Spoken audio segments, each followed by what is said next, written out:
My name is Rebecca Hartwell and I'm 42 years old. For most of my life I believed that family meant unconditional love, that blood was thicker than water, and that parents would always stand by their children no matter what.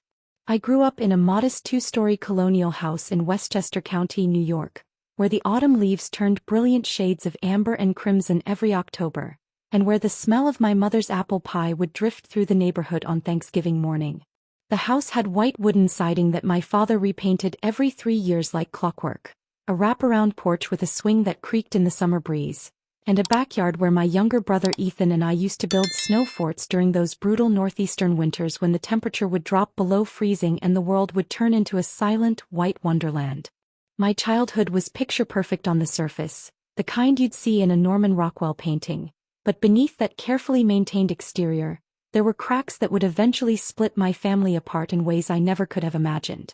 My father, Richard Hartwell, was a corporate attorney who worked at a prestigious firm in Manhattan. Every morning he'd put on one of his perfectly pressed suits, knot his silk tie with military precision, and catch the 7:15 train into the city. He was a man of routine, of order, of control. Everything in his life had to fit into neat categories, had to make logical sense, had to serve a purpose. My mother, Patricia, was a high school English teacher who spent her evenings grading papers at the kitchen table, her reading glasses perched on the end of her nose, a red pen moving across student essays with swift, decisive strokes. She was softer than my father, more emotional, but she had learned over the years to defer to him on all major decisions. In their marriage he was the captain of the ship and she was content to be a passenger. My brother Ethan was the golden child, the one who could do no wrong.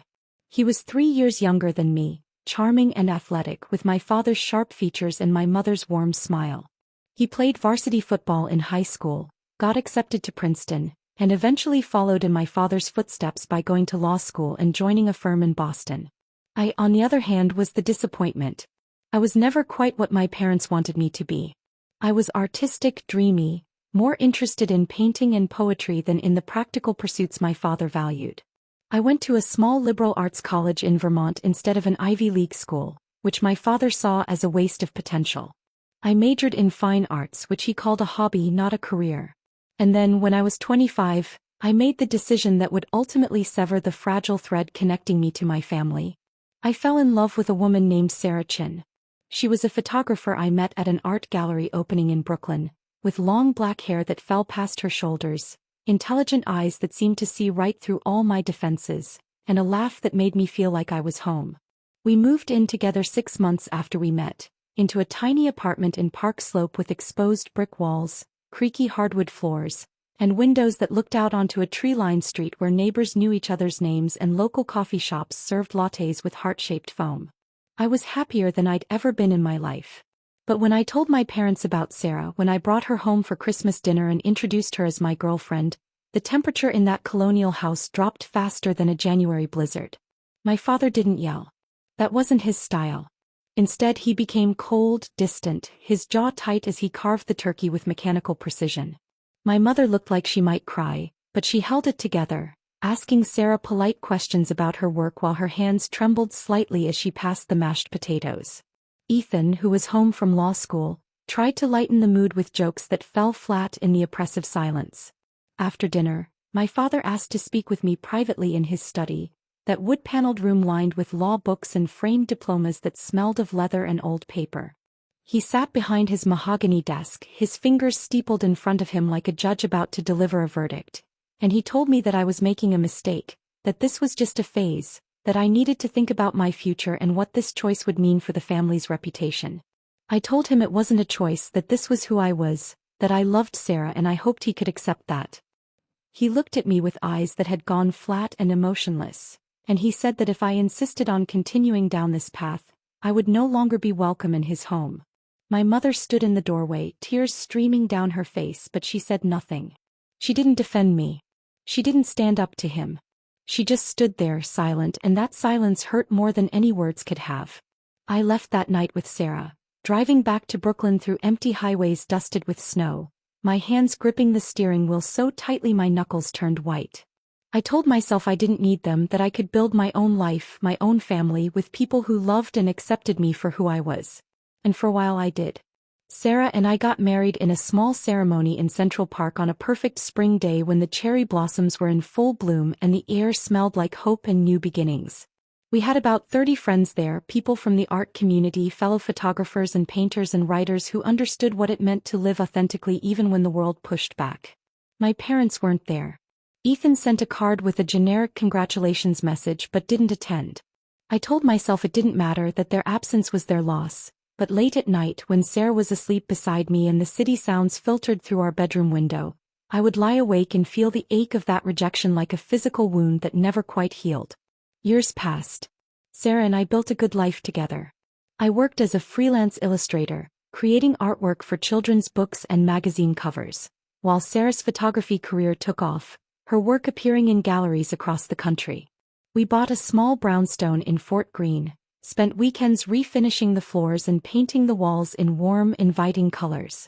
We hosted dinner parties for our friends, traveled to places like Portugal and Japan, adopted a rescue dog named Milo who slept at the foot of our bed. We talked about having children, maybe through adoption or IVF, and we were happy.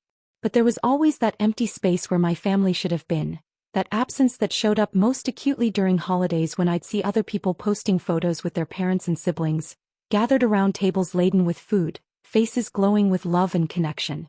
I'd scroll past those images quickly, telling myself I didn't care, but the truth was that I cared deeply. I missed my mother's apple pie. I missed the sound of my father's laugh when something genuinely amused him, which was rare but wonderful when it happened. I missed having a brother I could call when life got hard. But I had made my choice, or rather they had made theirs, and there was no going back. Then, 3 months ago, I received a phone call that changed everything. It was a Tuesday afternoon in late September, one of those perfect early autumn days when the humidity of summer had finally broken and the air had that crisp quality that made you want to wear a light sweater and drink hot coffee on your front stoop. I was in my studio, working on illustrations for a new children's book about a brave little fox, when my phone rang. The number was unfamiliar, a local area code but not one I recognized. I almost didn't answer, assuming it was a spam call, but something made me pick up. The voice on the other end was professional, formal, introducing himself as Martin Caldwell, an attorney from Westchester County. He said he was calling regarding the estate of Richard and Patricia Hartwell, and my heart stopped. For a moment I couldn't breathe, couldn't process what he was saying. Estate. That meant they were dead. Both of them. Gone. The words came at me like punches and I had to sit down, my legs suddenly unable to support my weight. He explained that there had been a car accident 2 weeks earlier, a rainy night on the Taconic Parkway, a truck that had crossed the center line. They had died instantly, he assured me, as if that was supposed to be comforting. No suffering. Just their one moment and gone the next. I don't remember much of the rest of that conversation. I know he gave me details about a memorial service that had already happened, that Ethan had arranged everything, that I hadn't been notified because, and I quote, there had been some family complications and they weren't sure how to reach me. That was a lie, of course. Ethan had my number. He could have called. He chose not to. They had buried my parents without telling me, without giving me a chance to say goodbye, to stand at their graves and make peace with all the years of silence and hurt. I hung up the phone and sat in my studio surrounded by cheerful illustrations of foxes and rabbits, and I cried harder than I had cried since the day I left my childhood home. Sarah found me there an hour later, mascara streaking down my face, and she held me while I sobbed, not saying anything, just being there, which was exactly what I needed. The grief was complicated, layered with anger and regret and a profound sense of unfinished business. I grieved for the parents I had lost, but I also grieved for the relationship we never had, for all the years we could have spent together if they had just been able to accept me.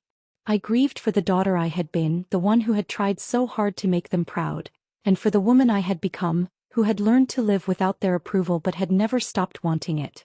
Sarah suggested I reach out to Ethan, try to connect with him, maybe find some closure. I thought about it for days, composing and deleting text messages, picking up the phone and putting it down again. Finally, I sent him a simple message. I'm sorry for your loss. For our loss. I wish I had known. Can we talk? He responded 3 days later with a single sentence. The lawyer will be in touch regarding the estate. That was it. No acknowledgement of my grief, no opening for reconciliation, just a cold, businesslike dismissal that made it clear I was still not welcome in the family, even in death. 2 weeks later, I received a thick envelope from Martin Caldwell's law office.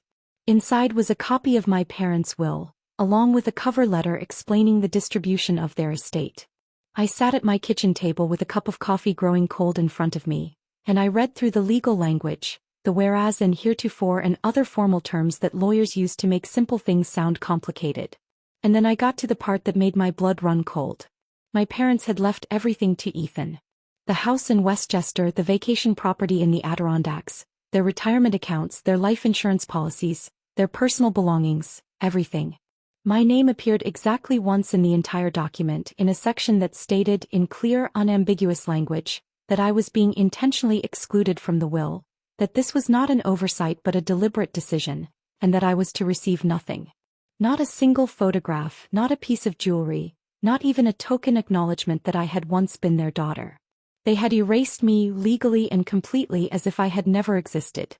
I read that section over and over, the words blurring as tears filled my eyes. It wasn't about the money. I didn't need their money.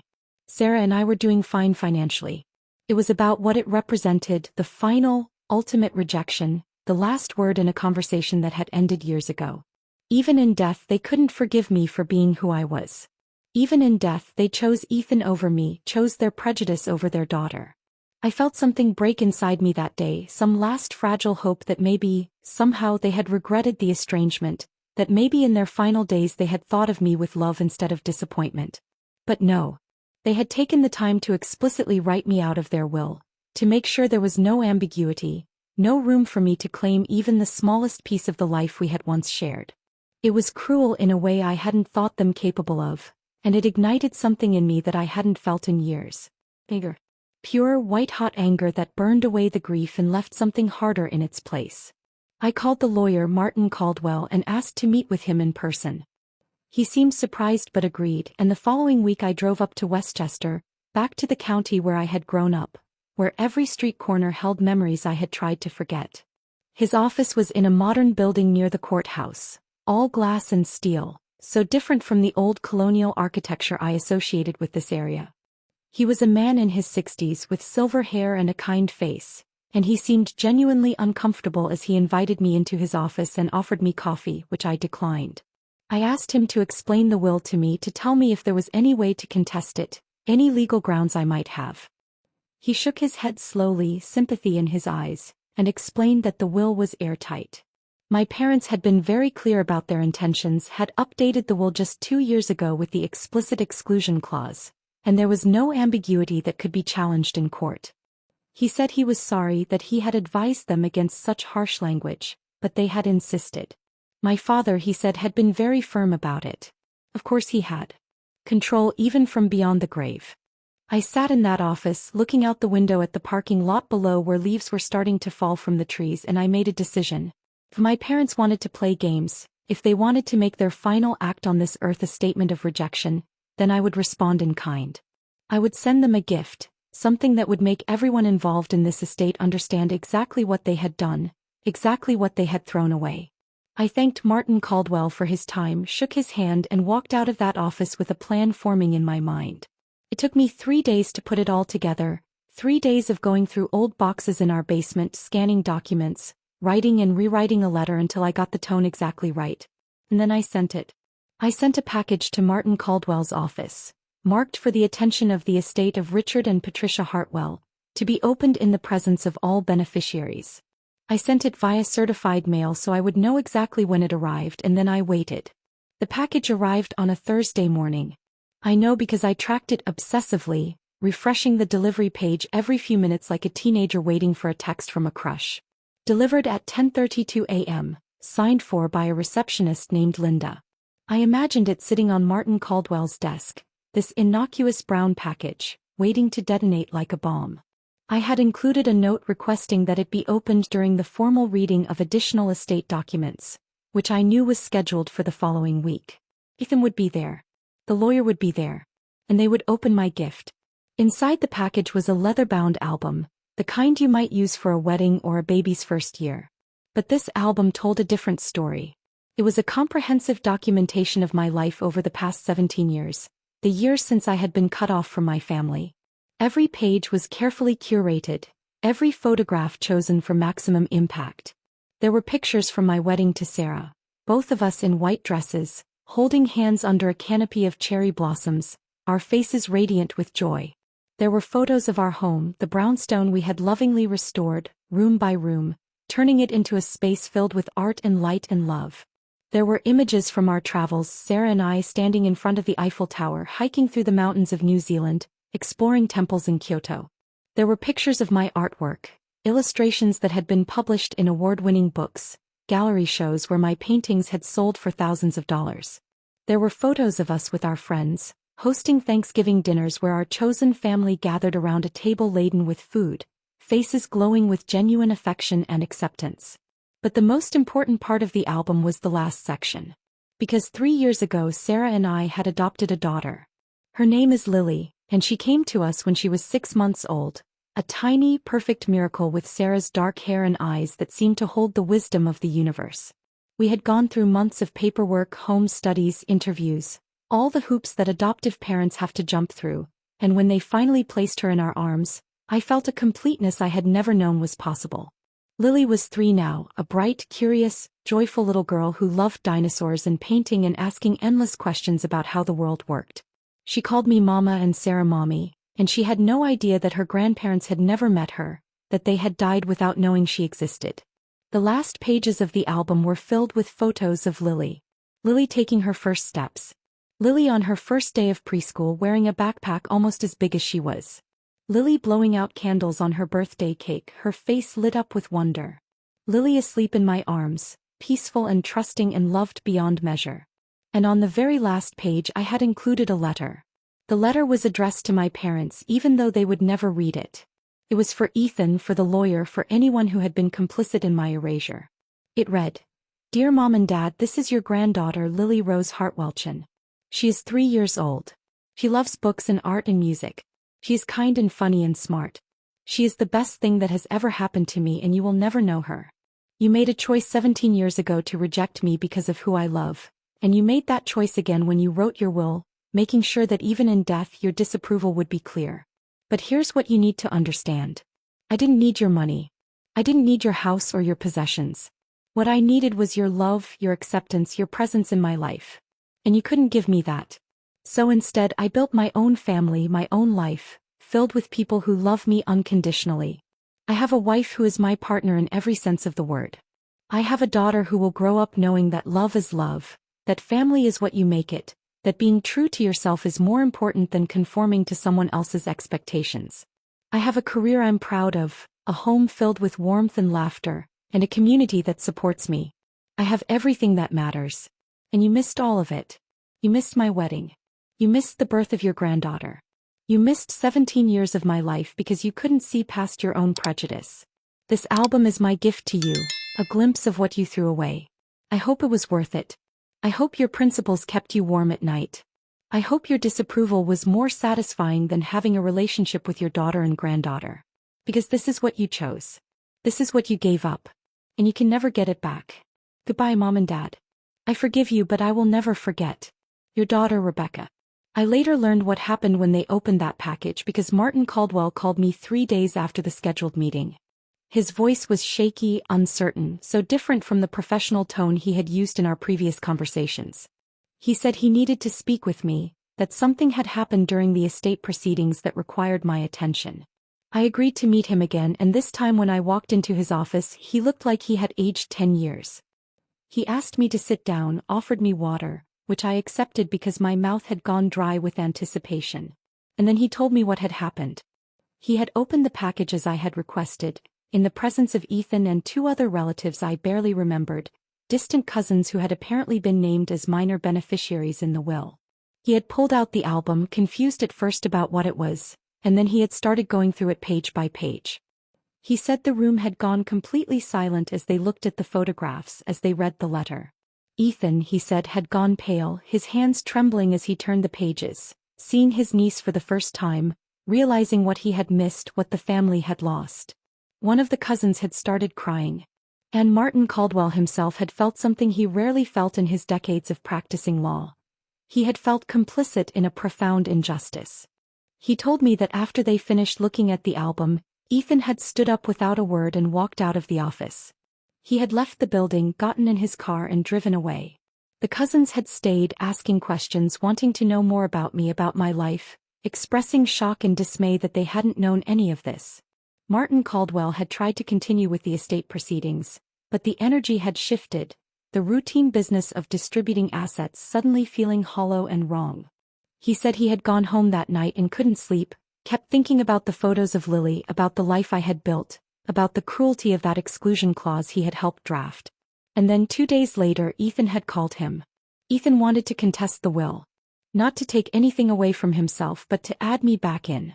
He wanted to split the estate 50-50, wanted to make sure I received my share, wanted to try to make things right. Martin Caldwell was calling to ask if I would be willing to accept that, if I would be open to Ethan reaching out to me, if there was any possibility of reconciliation. I sat in that office for a long time, not saying anything, just processing what I had heard. My gift had worked, had cracked open something that had been sealed shut for 17 years. But I wasn't sure how I felt about it. Part of me was angry that it had taken this, that Ethan couldn't have reached out years ago, that it required photographic evidence of my happiness and success for him to see me as worthy of inclusion. Part of me was sad that my parents had never had this revelation, that they had died still clinging to their prejudice, never knowing the joy they could have had if they had just opened their hearts.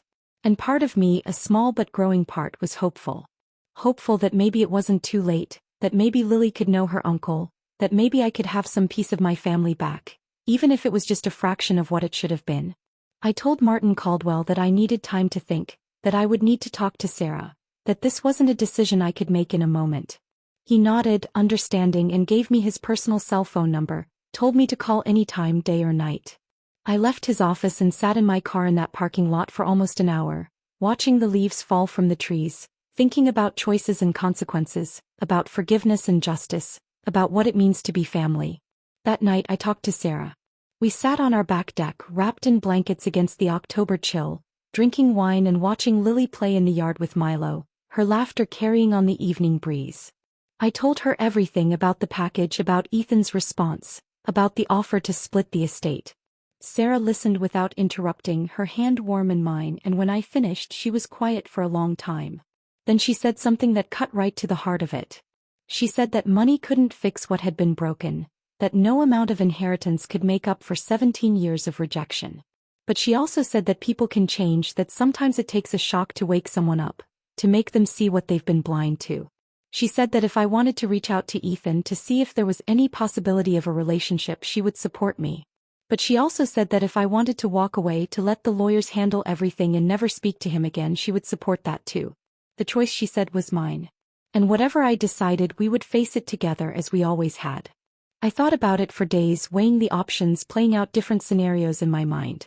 I thought about what I would want Lily to know about this situation when she was old enough to understand.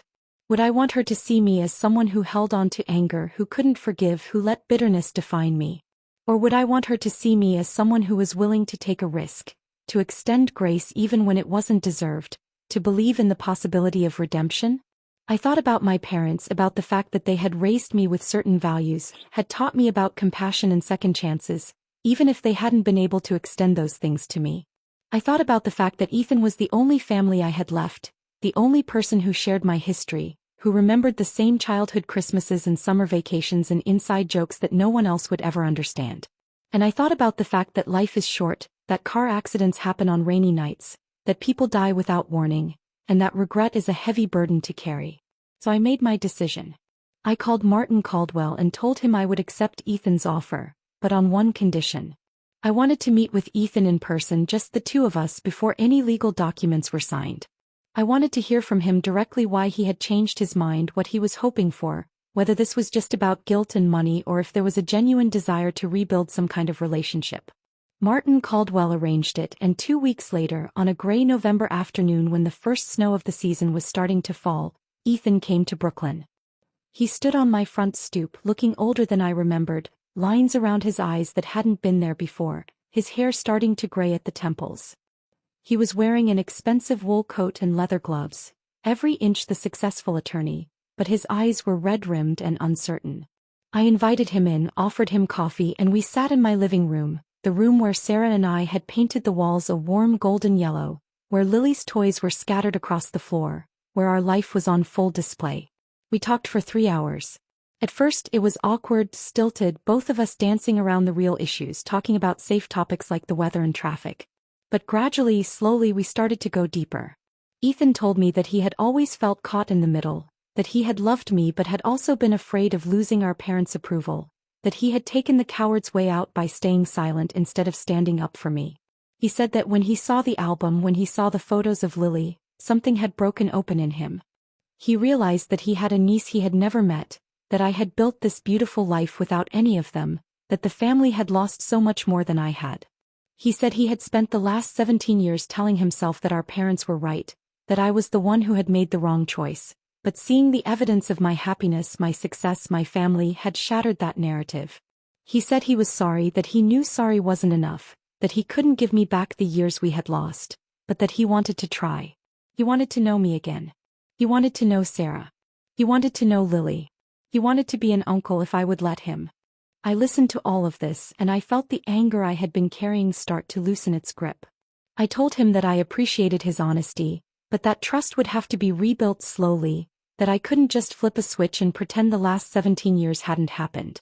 I told him that if he wanted to be part of our lives, he would have to accept all of us, that Sarah wasn't just my wife but my partner, my equal, and that Lily had 2 mothers who loved her fiercely. I told him that I didn't need his money, that I would accept the inheritance because it was rightfully mine, but that what I really needed was consistency, presence, effort. I needed him to show up, not just once but over and over again, to prove that this wasn't just a momentary guilt-driven impulse but a genuine commitment to change. He nodded, tears streaming down his face, and he promised he would.